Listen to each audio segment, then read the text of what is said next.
నమ్మితే దేవుని మహిమను నువ్వు చూస్తావని చెప్పలేదా? నేనే పునరుద్ధానాన్ని, జీవాన్ని. నా యందు విశ్వాసం ఉంచువాడు చనిపోవడం, చచ్చిపోయినా తిరిగి లేపుతా నేను. అరాయిది ముందు అంటే అప్పుడు కొంతమంది వెళ్ళి రాయను తొలగించారు.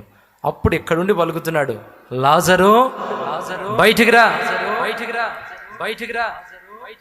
లాజరు బయటికి రా అంటే, అయ్యా ఇదిగో హాజరు అన్నాడు. లాజరు వచ్చి పట్టు చప్పట్లు గట్టిగా, హాజరు ప్రభువా. ప్రేత వస్త్రాలతో చుట్టబడిన వాడు ఒక రోబోట్ లాగా అక్కడికి వచ్చి నిలబడ్డాడు. అట్లానే పోయి ఆ ప్రేత వస్త్రాలు తొలగించబడ్డాయి. ఆశ్చర్యపోయి చూస్తున్నారు. అమ్మో, పరిస్థితి చేదాటక ముందే యేసు ప్రభు ఏదైనా చేస్తాడు అనుకున్నాం, కానీ అంతా అయిపోయిన తర్వాత కూడా చేస్తాడా? చచ్చినోడిని కూడా తిరిగి బ్రతికించాడే అంటే దేవుడు అక్కడ మనకిస్తున్న సందేశం ఏంటో తెలుసా? రోగి అయ్యాడని ముందే తెలుసు. ఇక్కడే ఉండి ఒక మాట పలికితే అక్కడ ఉన్నోడికి స్వస్థత వస్తుంది. అవునా? పలకలేదు, చచ్చిందాకా ఆగాడు, పోయి చచ్చిపోయిన తర్వాత తిరిగి లేపాడు. ఇక్కడ ఎందుకు వేచి ఉన్నాడో తెలుసా? సమస్య కొద్దిగా ఉన్నప్పుడే తొలగిస్తే వచ్చే మహిమ ఇంతే వచ్చుద్ది. దేవునికి కొంత మహిమే, మనిషికి కూడా కొంత మహిమే.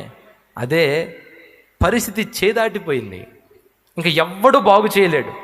నరమాత్రుడు బయటికి తీసుకురాలేని కండిషన్లోకి వెళ్ళిపోయింది పరిస్థితి.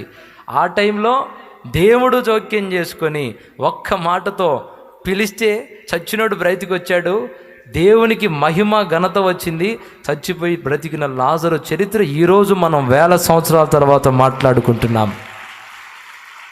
ఆ రోజుల్లో చచ్చిపోయిన లాజరు తిరిగి బ్రతికాడంట అని ఓ పక్క యేసయ్యను చూడటానికి వస్తున్నారు జనం, మరొక వైపు ఎవరిని చూడటానికి వస్తున్నారు చెప్పండి?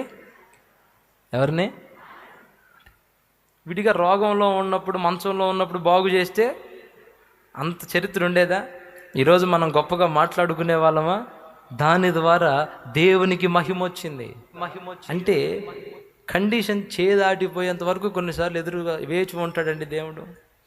మన సమస్యలు ఇక మన బోర్డర్ దాటిపోవాలి, ఇక మనం చేయగలిగింది ఏమీ లేదు అన్నట్టుగా వెళ్ళిపోతుంటే కొన్నిసార్లు ప్రార్థన చేస్తుంటాం, నమ్ముతుంటాము, స్తోత్రాలు చెప్తుంటాము, ఉపవాస ప్రార్థన చేస్తుంటాం, అన్నీ జరుగుతూనే ఉంటాయి.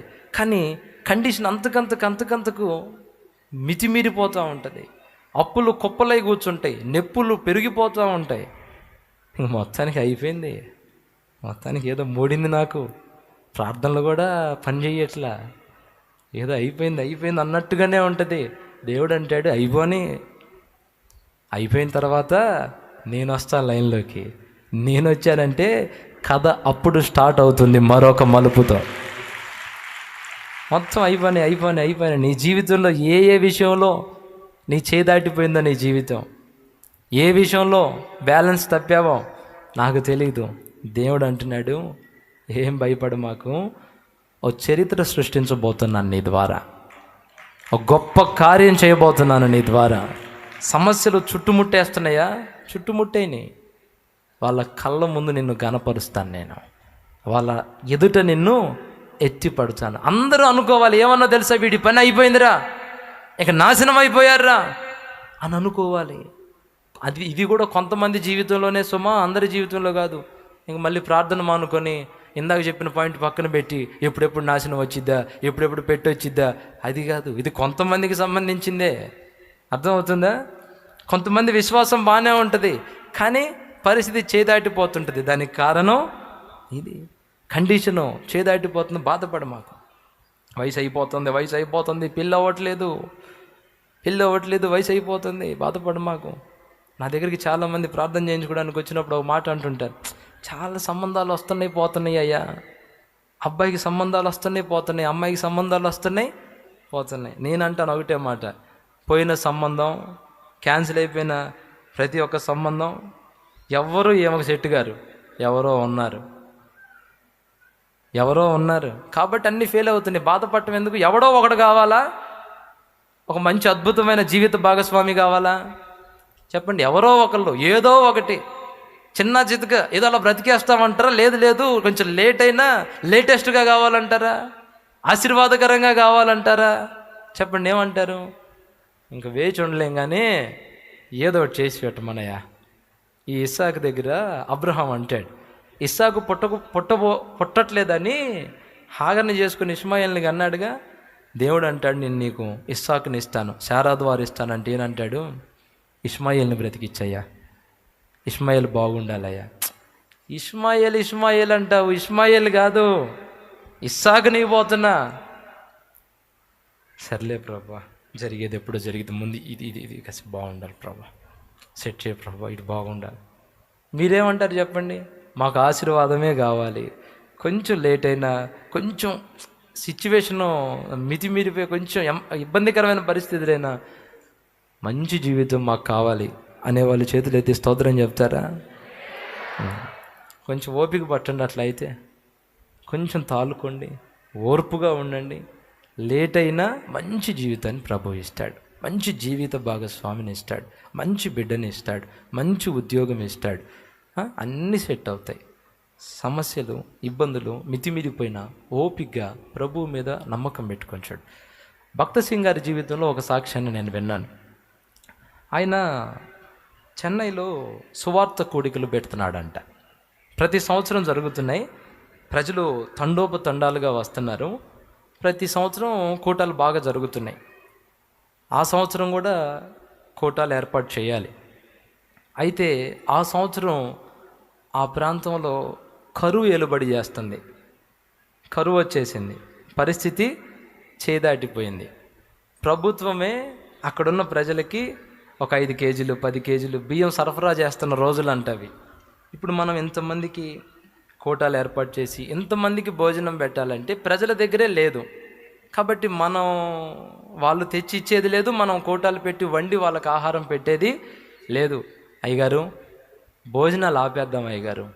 ఏంటి, రైస్ లేవు, ఈ రాష్ట్రంలో రైస్ లేవు, ప్రభుత్వమే ఒక 5-10 కేజీలు రైస్ ఇస్తున్నారు, కాబట్టి కోటాలు పెడదాం, భోజనాలు ఆపేద్దాం, వాళ్ళ ఇబ్బందులు వాళ్ళు పడతారు, ఎక్కడో పోయి తింటారులే వాళ్ళు ఇళ్ళకి పోయి అంటే ఆయన అన్నాడు, లేదు లేదు, యేసయ్య వచ్చిన ప్రతి ఒక్కరికి ఆహారం పెట్టి పంపించాడు, ఖాళీ కడుపుతో ఎవరిని పంపించలే. 5 రొట్టెలు 2 చిన్న చేపలే ఉన్నా 5,000 మందికి పంచాడు. లేదు, కోటాలు పెడదాం, దేవుడే సహాయం చేస్తాడులే అని చెప్పి కోటాలు ఏర్పాటు చేసి భోజనాలు కూడా ఉన్నాయని ప్రకటించారు. అందరూ వచ్చేసారు, కూటం స్టార్ట్ అయింది.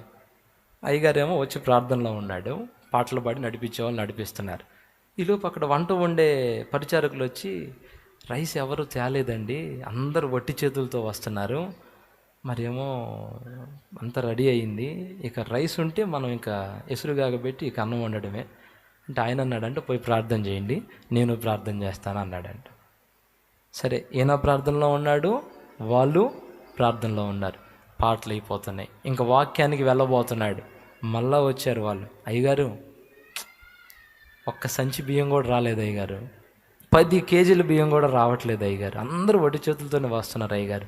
అవునా, సరే ప్రార్థన చేయండి, వాక్యం చెప్తాను, ఈలోపు వస్తేలే, మధ్యలో ఉండదురు కానీ అని అన్నాడు. పంపించాడు, ఈయన వాక్యానికి నిలబడ్డాడు.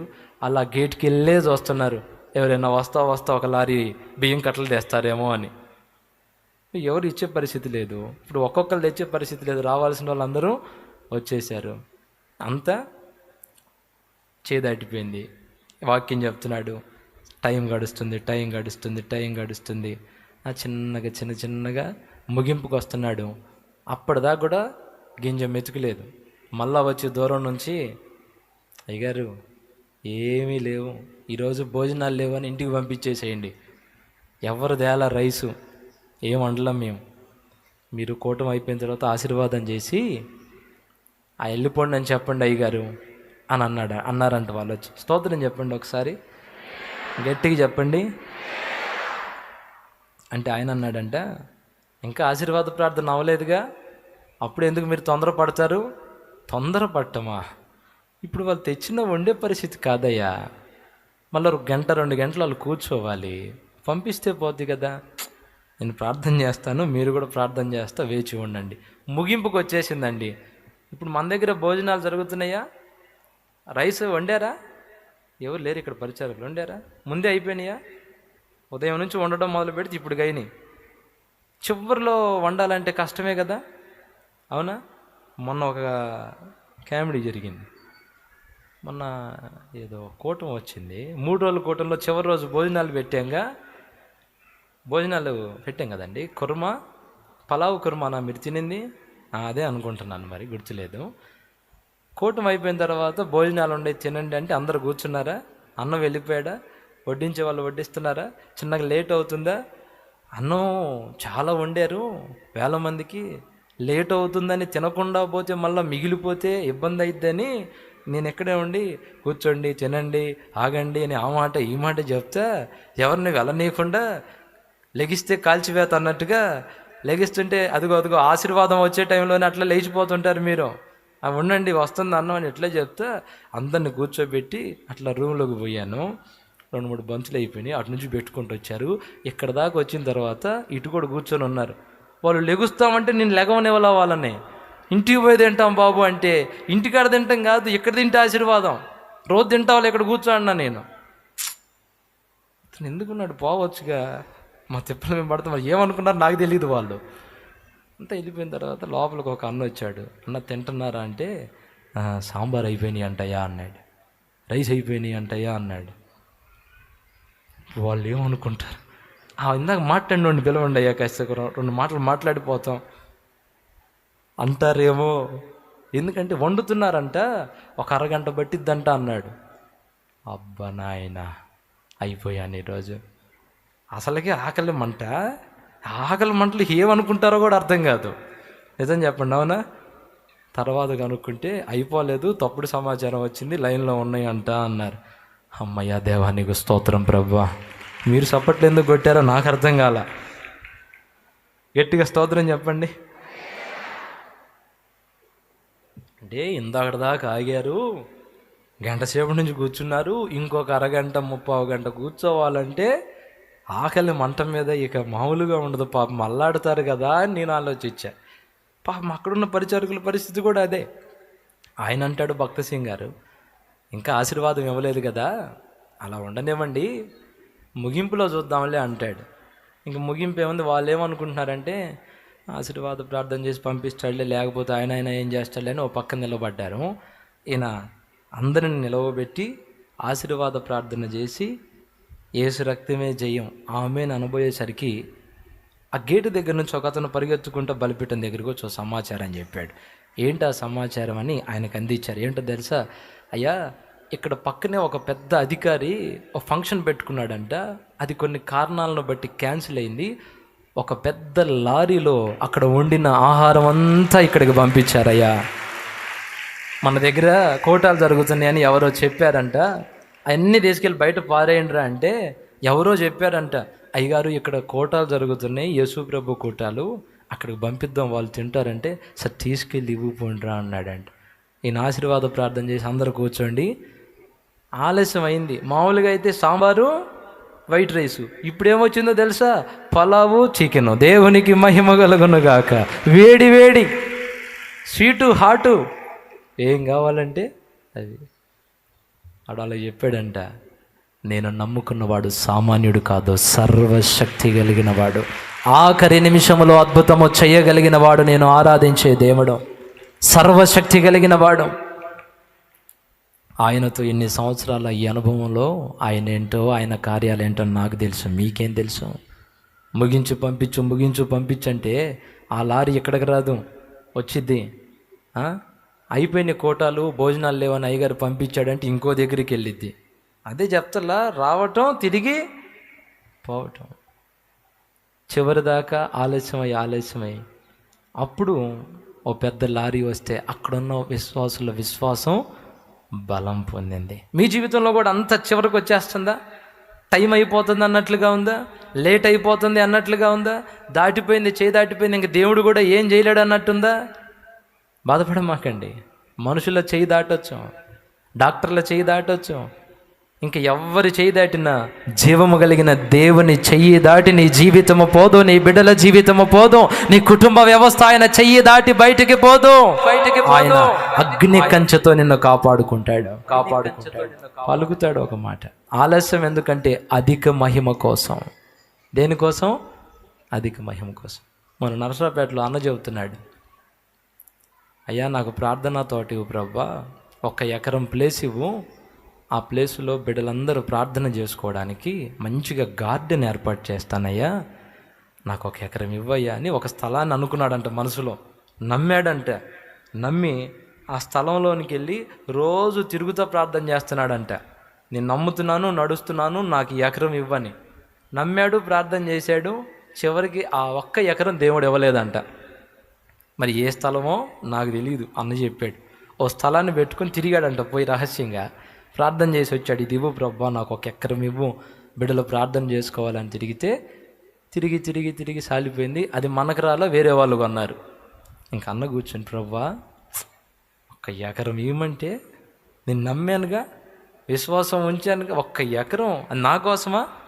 నీ బిడ్డల కోసమేగా ప్రభువా, ఎందుకు ఇవ్వలేదు ప్రభువా అంటే ప్రభు మౌనంగా ఉన్నాడు. మౌనంగా ఉండి కొద్ది రోజుల తర్వాత బయలుపరిచాడు. 1 ఎకరం కాదు, 7 ఎకరాలు ఇవ్వాలనుకుంటున్నాను నీకు ప్రార్థనా తోటకి. ఇది ఎకరమే, కొంచెం ఆగు, 7 ఎకరాలు ఇవ్వబోతున్నాను. ఇప్పుడు మన ప్రార్థనా తోట స్థలం అన్నమాట అది. హల్లెలూయా, చెప్పు గట్టిగా హల్లెలూయా. 1 మనం అడిగేది, ఆయన ఇచ్చేది 7 అంతలు, 1000 అంతలు, 1,00,000 అంతల ఆశీర్వాదం కుమ్మరిస్తాడు, దీవెన. లేట్ అవుతున్నా ఈ కారణం చేత కొన్నిసార్లు ప్రభు